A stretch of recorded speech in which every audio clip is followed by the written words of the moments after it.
Hello दोस्तों, तो आज मैं लेकर के आया हूँ वर्ड मीनिंग का क्लास।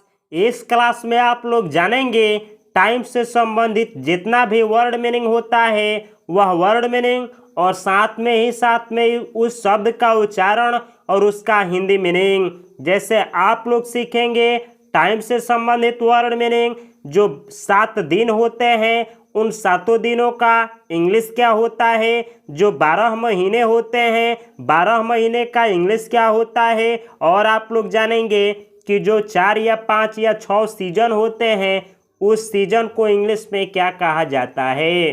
तो इस क्लास को ध्यान से देखें और पेन और पेपर लेकर के बैठे। इस वीडियो को समाप्त होते ही इस सभी वर्ड मीनिंग को नोट कर लें।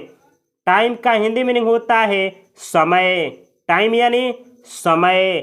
आवर, इसको हावर नहीं आवर पढ़ा जाता है। आवर का हिंदी मीनिंग होता है घंटा। डे यानी दिन। नाइट यानी रात। मॉर्निंग यानी सुबह। इवनिंग यानी शाम। आफ्टरनून यानी दोपहर। नून यानी दोपहर, यानी एग्जैक्ट 12 बजा हो तो उसको नून बोला जाता है, और दोपहर के बाद को आफ्टरनून बोला जाता है। यानी 12 बज के कुछ मिनट हो तो उसको आफ्टरनून बोला जाता है। वीक यानी सप्ताह। फॉरनाइट यानी पखवा, यानी 15 दिनों का रात। जो 15 दिनों का रात होता है उसको फोर्टनाइट बोला जाता है। मंथ यानी महीना। ईयर यानी वर्ष। ईयर यानी वर्ष या साल। सेंचुरी यानी शताब्दी, यानी 100 वर्ष को सेंचुरी या शताब्दी कहा जाता है। टुडे यानी आज। टुमारो यानी कल, यानी आने वाला जो दिन है उसको, आने वाले दिन को यानी कल को टुमारो कहा जाता है। यस्टरडे यानी कल, यानी जो बीता हुआ कल है उसको यस्टरडे पढ़ा जाता है।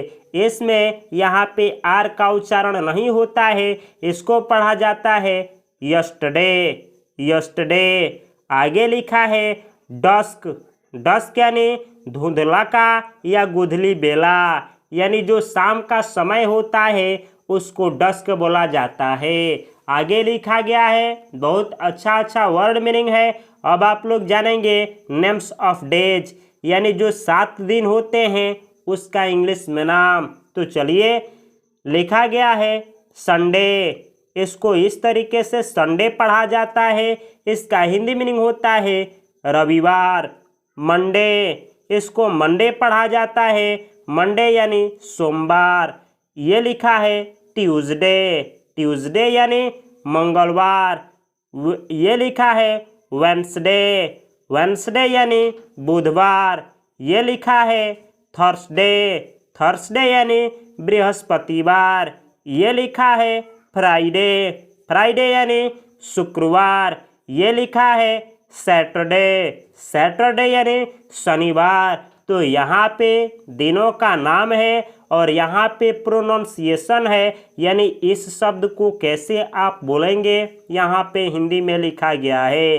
जैसे संडे को संडे, मंडे को मंडे, ट्यूसडे को ट्यूसडे, वेडनेसडे को वेडनेसडे, थर्सडे को थर्सडे, फ्राइडे को फ्राइडे, सैटरडे को सैटरडे लिखा गया है। और यहाँ पे जो इस दिनों का हिंदी नाम होता है यहाँ पे लिखा गया है। चलिए अब आगे बढ़ते हैं। अब आप लोग जानेंगे 12 महीने का इंग्लिश में नाम। तो यहाँ पे 12 महीने का इंग्लिश में नाम दिया गया है names of month. Names of month का हिंदी मीनिंग होता है महीनों का नाम। तो यहाँ पे अंग्रेजी नाम है महीने का, यहाँ पे किस तरीके से आप उसको उच्चारण करेंगे, और यहाँ पे हिंदी में लिखा गया है नाम महीने का। यहाँ पे इंग्लिश नाम है महीने का, यहाँ पे उच्चारण है, और यहाँ पे उसका हिंदी में जो महीने का नाम होता है लिखा गया है। जैसे जनवरी। जनवरी इसको पढ़ेंगे, इसका हिंदी मीनिंग होता है जनवरी। इसको पढ़ेंगे फेब्रुअरी। फेब्रुअरी यानी फरवरी। मार्च। मार्च यानी मार्च। अप्रैल।